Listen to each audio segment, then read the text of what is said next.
afternoon, class. My name is third class Celia Bertrand, and this will make more sense later, but my favorite rule of the road is that you must have a lookout at all times, no matter the visibility. My name is third class Gabriel Siltaus. I don't have a favorite rules of the road because I'm not studied one bit to show you just how much my life stinks right now. My name is third class Eloise Shirley. My favorite rule of the road is one short blast means you're turning to starboard. Hi guys, my name's Lauren Wong, and my favorite rule of the road is Rule 7, safe speed. For those of you that don't know, ROTR, which stands for Rules of the Road, is a quintessential part of every cadet's experience at the Academy.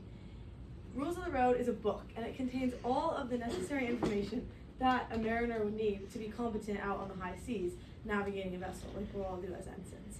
And so that book is what you study for ROTR. And so what this looks like is, historically, ROTR's been designated for a week in the summer during second class summer. And during that week, the second class job is to study and to take the ROTR exam. However, this year, with the class of 2027 standing in front of you, it was the inaugural year that ROTR was administered during the second half of the year in the academic period during spring semester. And while this change could have been good for a number of reasons, because it gave cadets more time eventually to pass the test and have those different opportunities, it did create a lot of undue stress and anxiety for the class of 2027 for a couple different reasons. So first of all, ROTR has no academic credit assigned with it. You have academic credit in all your classes in Regis, and that shows how much is weighted with your GPA. But ROTR was just on the side. And then there was also no time built into the military training calendar for this to be completed. If you remember your Eagle DC trainings, those were built in study times, but there was none of that for ROTR. So cadets had to find time out of their own busy schedule amidst all their military obligations, their athletic endeavors, and their already rigorous coursework to fill in ROTR. And then going off of that, there was no formalized classroom or instructor time, and so while there were some very amazing people that offered ROTR help and tutoring on the goodness of their hearts, Chief Mathis being one of those, there was no teacher formally giving any ROTR instruction. And so third class were having to teach themselves the ROTR material. And this put an emphasis on passing the test, but not actually learning any of the material. Students just memorized practice questions and hoped to see them on the exam to reach that 90% and scrape by. And so this problem needs to be addressed now and ideally before next year, so that there isn't a whole generation of cadets that reach the fleet and have no foundational understanding of ROTR, but have simply just passed the test. So that's our urgency. All right, and then rolling right into step 2, that means you're going to be forming a coalition. So what exactly is a coalition? In my personal opinion, a coalition is a group of like-minded individuals who are working to achieve a similar end goal. So our coalition is going to be consisting of passionate, empowered third-class cadets who are ready to advocate for an alternative ROTR qualification process. That's our ultimate goal throughout this. So a little bit more diving into this issue, who exactly is impacted?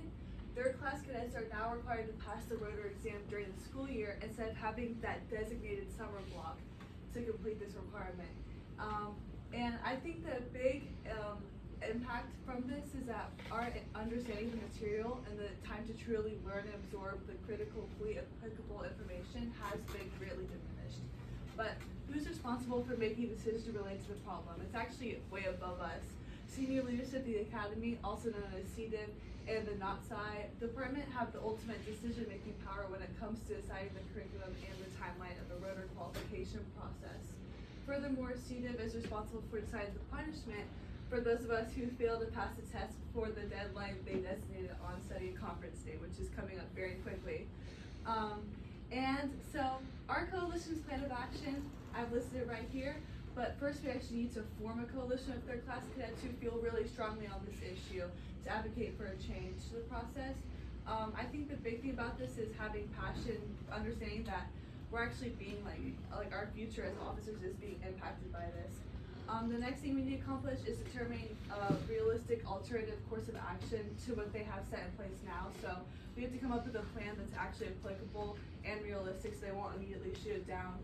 And then I would say our next step would be speaking representatives from the class of 2027 to gather consensus on the effects this added qualification requirement is having. So how this is impacting all of us as a whole. And then I'll be presenting this in because Marion can't be here today. So this is her step was the next one, which is vision. So she wants us to see the vision. One of the missions of the United States Coast Guard Academy is actually being well-grounded in seamanship. However, I don't think we're gonna have a very solid ground foundational knowledge of seamanship going out into the fleet right now. Rotor is a really crucial set of skills that follows you throughout your entire Coast Guard career. And the safety of the Coast Guard lies in understanding those basic navigational rules.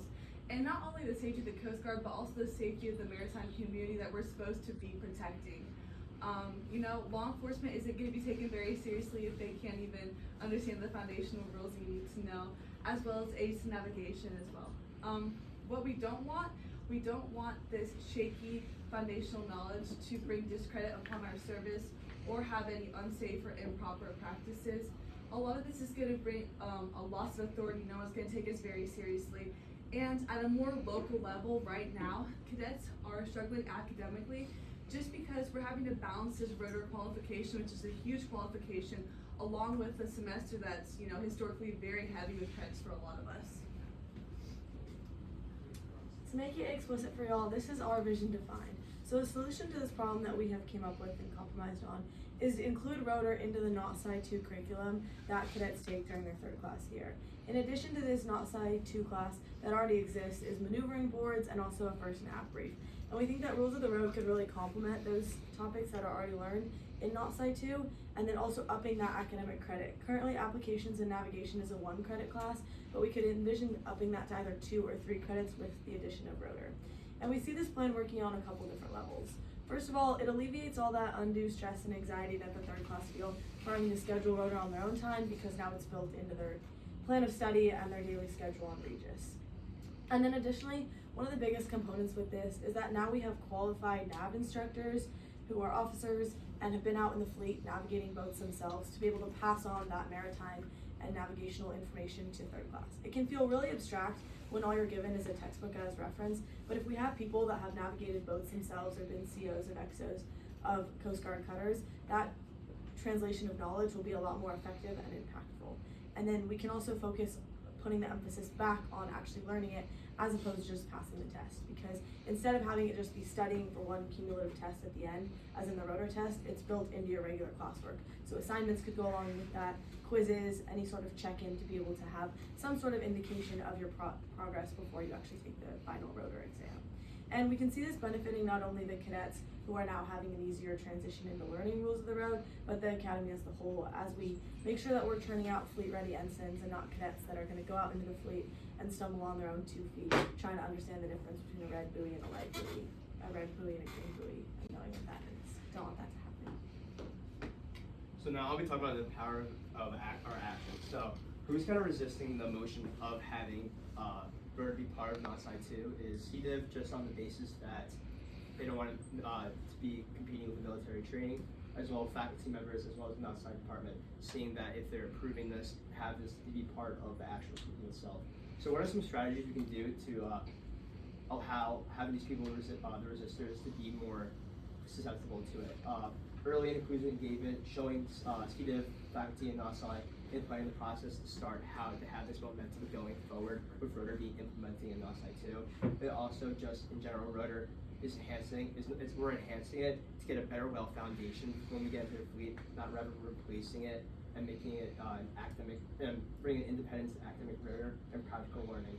Also just shared ownership, having this ownership between us, the cadets, CDIV, faculty, and that side, just allows cohesion to occur and to have our basis of our main goal be happen. As well, just having evidence-based advocacy, just having cadets saying that the stress they're having to deal with, and just the ability of our grades itself from rotor, being that the first time we took rotor, most people were in that 20% to 30% range, rather than past years, people have been in the 17 to 80% range when they were taking for that whole 1 week. And just in general, having this long-term value, just preparing us to get ready for the fleet as we come as JLs. And in general, we can start implementing this and just maybe in a demo class to see how integrating rotor into NOT-SCI 2 and the benefits and the feedback we get from it. So just some quick wins for rotor integration. Have a rotor module to be part of NOT-SCI 2, maybe having 2 to 3 classes based on rotor and the rules itself, and just showing the cadets what they are and the applicability and just the understanding of it in general. in general, cadet mentor program, actually, second class, JJ, Ganelli is actually doing this for us, and it's really great time. Like, he does this on his own just to help us understand rotor. Just having more like upper class helping us get ready for rotor will help us be able to understand it as well as pass that 90%. Also, just cross-department planning group, establishing a work group between CDIV, faculty, NOTSI, and us can collaborate together to make a rotor be a main priority and to have cadets not reduce under the stress and in general integrate into practice. Maybe have one rotor class or a NOTSI to be in the bridge simulator to see the applications of the rules of the road in the bridge simulator and see like the hands-on learning. As people know, that hands-on learning is one of the most best ways to actually understand the idea itself. And in general, it's faculty spotlight. Just having a member of either CDIV, academic faculty, just being part of observing a session can just see how the benefits that can have of rotor into outside too, and seeing how the cadets understand it and are learning from it overall. Okay, so as you can tell, we have a lot of passion about this, but how are we going to maintain this momentum? You know, like once we pass this test, we might not really care as much or not really be thinking about rotor. So some ways we can do this, so if our ideas get brought into the light and we actually do get rotor implemented as a part of the curriculum, what we can do is we can show the improved test scores, show the statistics, show the data, show, oh, these are the tests that they got last year, this is how many times they failed last year, and then compare that to what we were trying to do and show that the test scores are improving, students are learning easier, and it's just an overall like less stressful environment for learning. And we have to understand that there can be setbacks with staffing and the course and the curriculum, so just be prepared for those setbacks so that when they do happen, we can continue on our course and maintain that momentum.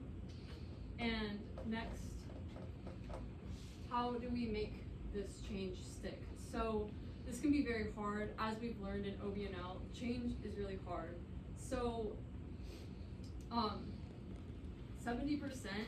like we learned in OBNL, 70% of the things, like things don't change because of a lack of support. So we really need to get people to support what we want. We really need to emphasize how important rotor is for our lives in the fleet and have people understand that if we don't actually understand the content of rotor, that it could be detrimental for the lives of Americans and for us as Coast Guard officers.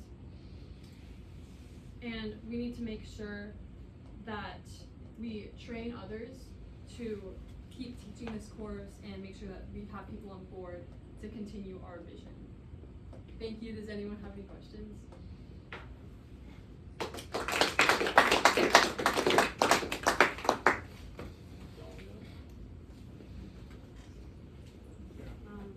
Aside from Gavin, because you said you haven't looked at rotor yet, have any of you passed yet? I passed on.